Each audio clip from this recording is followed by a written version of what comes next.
to the Daily Grind. Thanks for checking out the channel. Make sure to hit subscribe if you're new and hit thumbs up if you're not a baby back bagel biting bitch boy, cause you know what time it is. It's full time.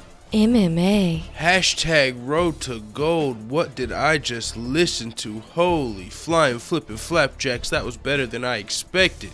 Thanks to Cody Garbrandt and Joanna Jacek, that media call was worth the listen, unless you just want to listen to a recap such as this one, where I'm going to give you all the good shit, all the goodies that was thrown around. Man, Cody Garbrandt, hey, Joanna Jacek was snapping in this interview. This entire interview, man, she was respectfully cutting people off, but letting herself be known. Hey, I don't know if she's trying to turn heel. She might have pissed some people off with what she had to say in here, especially the fucking snowflakes and all the, you know what I'm saying? Holy crap, let's get to it. All right, I'm gonna go in order of how all these entertaining, interesting points popped up. So we had Cody Garbrandt. The main event for this was for UFC 217 Madison Square Garden. Michael Bisping and George St. Pierre were not on this media conference call. It was the two co-main event title fights. There's 3 title fights that night. This was the other 2. This was Cody Garbrandt and TJ Dillashaw and Rose Namajunas and Joanna Jacek. So, starting it off, Cody Garbrandt said that he'll have cleared out the entire bantamweight division after he beat TJ Dillashaw because there's a huge drop-off in talent in the bantamweight division. He said it goes me, Dominic Cruz, TJ Dillashaw, and then everybody else is just way worse. Like, damn. He said that the first thing I thought of was Jimmy Rivera. That's literally the first thing I thought of. Like, damn, Cody Garbrandt just fucking completely threw shade on Jimmy Rivera. Didn't entertain him being a prospect, a contender at all. If Jimmy Rivera beats Dominic Cruz at UFC 219, I know a lot of fans are going to be clamoring for Jimmy Rivera versus the winner of Cody TJ after they fight Demetrius Johnson. But he said he completely disregarded Jimmy Rivera. He said there's only 3 people in the bantamweight division as far as he's concerned that are on his level. 2 people on his level, 3 including him, and Jimmy Rivera was not mentioned by name. So that was really interesting to me. That stood out to me. He also said that he feels like Michael Bisping versus George St. Pierre is a gimme fight and that he's the real main event. Him versus TJ is the real main event. He said they're just trying to sell tickets with Bisping versus George St. Pierre. Our fight, this is Cody Garbrandt's point of view, our fight, me versus TJ Dillashaw, sells in every aspect. No disrespect to Rose and Joanna, but we're the real main event. Bisping and GSP, he said, but he's fine with Bisping and GSP getting the main event. He said they can do all the traveling for us and do all the media. I'll just sit back and train for TJ, so it's good. This fight doesn't need to be overhyped or all the media hype behind it. It sells itself. So Cody Garbrandt's coming along, you know what I'm saying? He sounded real confident and comfortable in this media conference call. Nothing really sounded forced at all. There wasn't really any cringe to it. He was just coming out, keeping it real, keeping it G. Hey, I like what I'm seeing. So, they asked TJ Dillashaw. TJ Dillashaw was a little late to the media conference call. They said, you got any regrets about leaving Team Alpha Male with the way everything's played out, or do you feel like it was the right decision at this point? TJ Dillashaw said, well, this has really built all of our names. I mean, everybody's interested in seeing it because of the rivalry, because of me leaving. Everybody wants to see this fight, so I believe everything has happened for a reason leading up to this point. Cody Garbrandt interrupts and says, let me answer that for you, Damon. He regrets it every day of his life, but his ego won't let him admit it. Let's be honest, TJ. TJ just said, I disagree. Cody Garbrandt said he regrets it every day of his life. Ooh, damn. I don't know. The way he said it, man, TJ Dillashaw didn't snap back at all. Like, I was like, damn, maybe he's right. You know what I'm saying? Like, TJ Dillashaw and Rose, if they wanted to sell the fight, had multiple opportunities to jump in this media call and talk some shit. They were just chose to, you know, be respectful, be martial artists, and be quiet, and kind of, you know, let their opponent shit on them because that's not their style. TJ Dillashaw, you know, he's seemed real calm and collected for this media call. I mean, I've seen TJ Dillashaw keep up with the best of them when people throw accusations at him or when people are talking shit like this. TJ Dillashaw's not, you know, it's not out of his element to kind of shut that shit down. It might not be the most entertaining, like, trash talking way, but he'll say something that, you know, is truthful, that'll just be like, man, kill that hype. But TJ Dillashaw was just like, I disagree. So then now this is where shit got fucking. This is where my jaw dropped, yo. When this shit started going on, like, okay, so Rose Namajunas started talking, bro. Joanna and Jake came through with the fucking bombs right here, bro. This might have been the highlight of the press conference just because it was like, holy shit.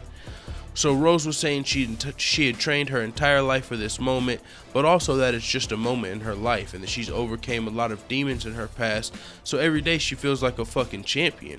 She said this fight could be a great PSA for mental health awareness, and she thinks she's a champion for that, and just overcoming the demons in her past, she's so much stronger from them, and she's going to continue to be stronger.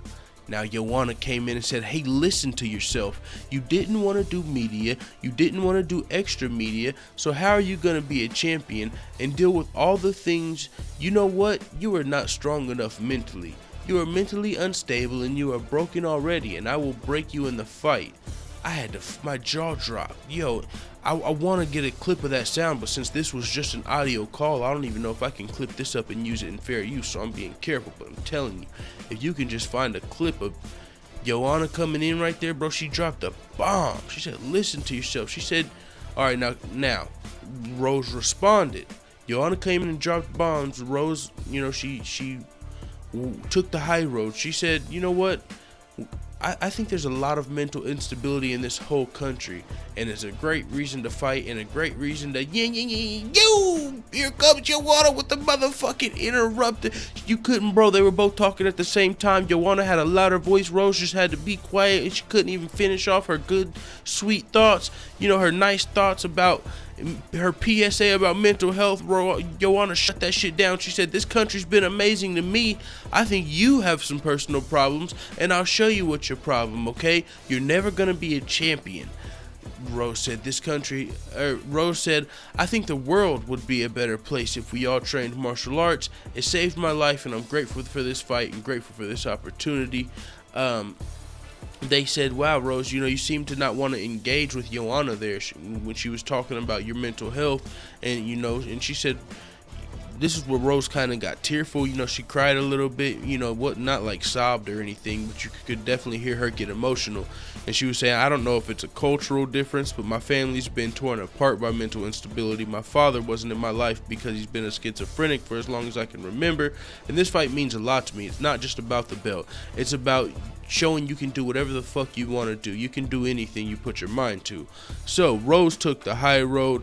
Rose, I don't even really felt like, you know, said anything in this conference call to deserve or call for this snappiness out of Joanna. Joanna was feisty from the beginning. She was getting snappy with reporters. She got snappy with Rose. Rose was saying shit like, I appreciate the opportunity. I'm thankful. You know, I'm going to come in here. I'm going to improvise. I'm just going to try and fight my fight. Joanna would come in and say, shut that shit down. I'm going to crush you. You're not on my level.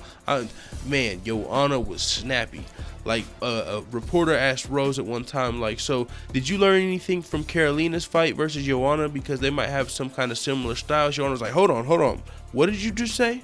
He repeated. She said, don't ever compare me to Carolina. We don't have the same styles. I beat her for all 5 rounds. Joanna was going on about how Claudia was not trying versus Jessica Andrade because they were talking about how dominant Jessica looked. She said, no, she's not dominant. Claudia just didn't take her seriously. Look how I just beat Jessica Andrade. You can go back and watch that fight. She was pretty much not entertaining Jessica Andrade or Carolina rematch. I don't know who's next for Joanna at this point. I personally would like to see Carolina get another shot, but that's just me. But man, she was going at it. But then at the very end, puts a cherry on top, man, cherry on the fucking whatever the fuck, whatever delicacy you choose. Cody Garbrandt, it was fucking hilarious, bro. This was the very end. I thought that was gonna be the highlight and possibly end it, but Cody Garbrandt had some more gold. I'm telling you, Joanna and Cody completely fucking sold this media conference call, completely. But Cody Garbrandt, they asked Cody Garbrandt, you know, do you think this is going to be like a one and done scenario with TJ, or would you entertain a rematch? And Cody Garbrandt said, well, he's going to be using his hashtag chasing gold or road back to gold. You know, that's something he's going to be using for the rest of his career, and he's a competitor, so I feel like he won't give up until he gets back to the gold. but he's going to be using that hashtag road to gold for his entire career as long as I'm in the same division as long as I'm in the same division as him. Oh my God, murdered TJ Dillashaw's whole hashtag road to gold.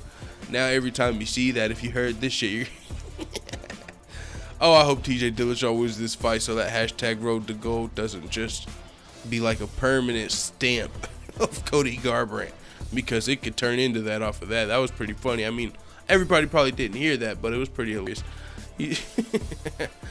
Oh, okay, so that was pretty much it in the media conference call. I mean, there was a little more. It was a 37-minute media conference call, so you can listen to all of it, but that was the highlights to me. With that being said, it is what it is. I think there's going to be another one today with Michael Bisping and George St. Pierre. Let me know if you want me to do a recap on it. I just seen this, and there was a few key points, so I just did a recap of it. I might do it anyway, so who knows? It is what it is. Let the full-time family know what the fuck you tell me in the comments. I'm out.